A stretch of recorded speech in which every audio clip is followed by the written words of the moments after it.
جب آپ میری طرف آئے تھے ہاتھ اٹھانے، اس طرح آپ نے کیا تھا لوگوں کے سامنے، اور آپ کے بندے پورے میرے سر پہ کھڑے ہو کے مجھے دھمکیاں دے رہے تھے تجھے ہم اٹھوا دیں گے۔ السلام علیکم ورحمۃ اللہ وبرکاتہ۔ پیارے دوستو بھائیو، آپ سب سے پہلے یہ ویڈیو واچ کریں حق خطیب کی خادمہ حق خطیب کے بارے میں کیا کیا باتیں کر رہی ہے، تو آئیے سے ویڈیو کو سٹارٹ کر لیتے ہیں۔ السلام علیکم، کیا حال ہے سب کا؟ سب ٹھیک ہے؟ بالکل ٹھیک، شکر۔ تو آخر کار وقت آ ہی گیا میرا، حق خطیب حسین علی بادشاہ سرکار جی، آپ ذلیل ہو ہی گئے آخر کار۔ جس طرح آپ نے آستانے پہ مجھے ذلیل کیا تھا، آپ ذلیل ہو ہی گئے۔ بہت افسوس ہوا، لیکن خوشی بھی ہوئی۔ افسوس تب ہوا تھا نا جب آپ میری طرف آئے تھے ہاتھ اٹھانے، اس طرح آپ نے کیا تھا لوگوں کے سامنے، اور آپ کے بندے پورے میرے سر پہ کھڑے ہو کے مجھے دھمکیاں دے رہے تھے تجھے ہم اٹھوا دیں گے۔ آپ کے آستانے پہ میری ماں نے 8-9 سال ڈیوٹی دی ہے، لوگوں کو کھانا کھلایا ہے، لوگوں کو پانی پلایا ہے، کھانا کھلایا ہے، لوگوں کو پانی پلایا ہے، سینکڑوں ہے۔ آپ اپنی خادمہ کو ٹھیک نہیں کر پائے، ان کا 1 سال کا کینسر نہیں دیکھ پائے، ان کو کھڑا نہیں کر پائے۔ میں 3 گھنٹے آپ کا انتظار کرتی رہی، اپنی ماں کو کھڑے ادھر لے کے کھڑے ہوئے انتظار کرتی رہی۔ آپ سب 3-4 لائنوں کو دیکھ کے آپ اس ٹائم میرے پاس آئے، آپ نے میری ماں کو لارے لگائے رکھے، ہم جگہ لے کے دیں گے۔ 2 لاکھ روپیہ آپ نے رکھا اپنے پاس۔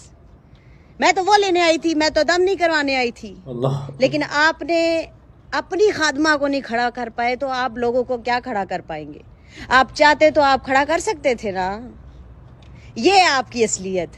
آ گیا نا میرا وقت، آ گیا نا وہ ایسے ہاتھ اٹھانا آپ کا۔ آپ کہتے ہو کہ آپ نے اقرار حسن کو وہاں سے عزت سے بھیجا ہے، تو آپ نے بچوں پہ آپ کا ہاتھ اٹھانے کا حق ہے؟ آپ نے بچوں پہ ہاتھ اٹھایا، آپ کا حق ہے؟ آپ اس پہ ہاتھ نہیں اٹھا سکتے کیونکہ وہ آپ کے خلاف بولتا ہے۔ آپ ہم جیسے مظلوموں پہ ہاتھ اٹھا سکتے ہیں۔ اور جب آپ نے دیکھا کہ میں وہاں پہ بکھیڑا کھڑا کرنے لگی ہوں، آپ نے کہا جی آپ کو آپ کے 2 لاکھ روپیہ مل جائے گا، آپ کو چیک مل جائے گا، آپ چلی جاؤ۔ آپ کے بندے کھڑے ہو کے سر پہ، جب میں نے میڈیا کا نام لیا اور آپ کے بندے کھڑے ہو کے سر پہ مجھے دھمکیاں دینے شروع ہو گئے تھے، اور آپ واپس آئے وہاں سے، آپ نے اس طرح کیا، ماروں گا چپ رہو، یہی کہا تھا نا، ماروں گا چپ رہو۔ میں آپ کے آگے ویسے کی ویسے ڈٹ کے کھڑی، میں کسی سے ڈرتی نہیں ہوں، یاد ہے نا؟ آپ نے مجھے ڈرانا چاہا لیکن میں نہیں ڈری۔ آج وقت آ گیا، میں بہت خوش ہوں۔ میری ماں تڑپتی رہ گئی، بولتی رہ گئی، لیکن آپ نے ان کو نہیں کھڑا کیا، ان کا کینسر نہیں ختم کیا۔ کیوں نہیں کر پائے؟ اپنی خادمہ کا کینسر کیوں نہیں ختم کر پائے آپ؟ امینہ بی بی جن کا نام تھا، میری ماں کا امینہ بی بی نام ہے، امینہ عاشق، کیوں نہیں کر پائے ان کا کینسر ختم؟ اسی طرح ذلیل ہوتا ہے انسان، کسی کے ساتھ کرو نا اسی طرح انسان ذلیل ہوتا ہے، اور آگے بھی ہوگے آپ انشاءاللہ، آگے بھی ذلیل ہوگے آپ۔ مجھے بڑی خوشی ہوئی ہے، میرا وقت آ گیا اور آپ ذلیل ہو گئے۔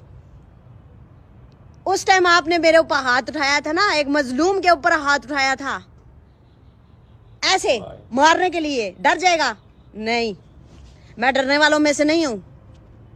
اس کا بدلہ خدا نے لے لیا آپ سے، ابھی آپ بہت ذلیل ہونے والے ہیں، اور کرے گا یہ اقرار الحسن۔ آئی لو اقرار الحسن، ماشاءاللہ، بہت اچھا کام کیا آپ نے۔ اس انسان نے 9 سال میری ماں کو لارے لگا کے رکھے، میں جگہ لے کے دوں گا، میں جگہ لے کے دوں گا، میں جگہ لے کے دوں گا، پیسے رکھے، وہ پیسے میں لینے آئی تھی۔ اگر میں وہاں پہ زیادہ بولتی نہ تو انہوں نے پیسے بھی نہیں دینے تھے، وہ پیسے ان کے خادموں میں سے کسی نے چھپا کے رکھے ہوئے تھے۔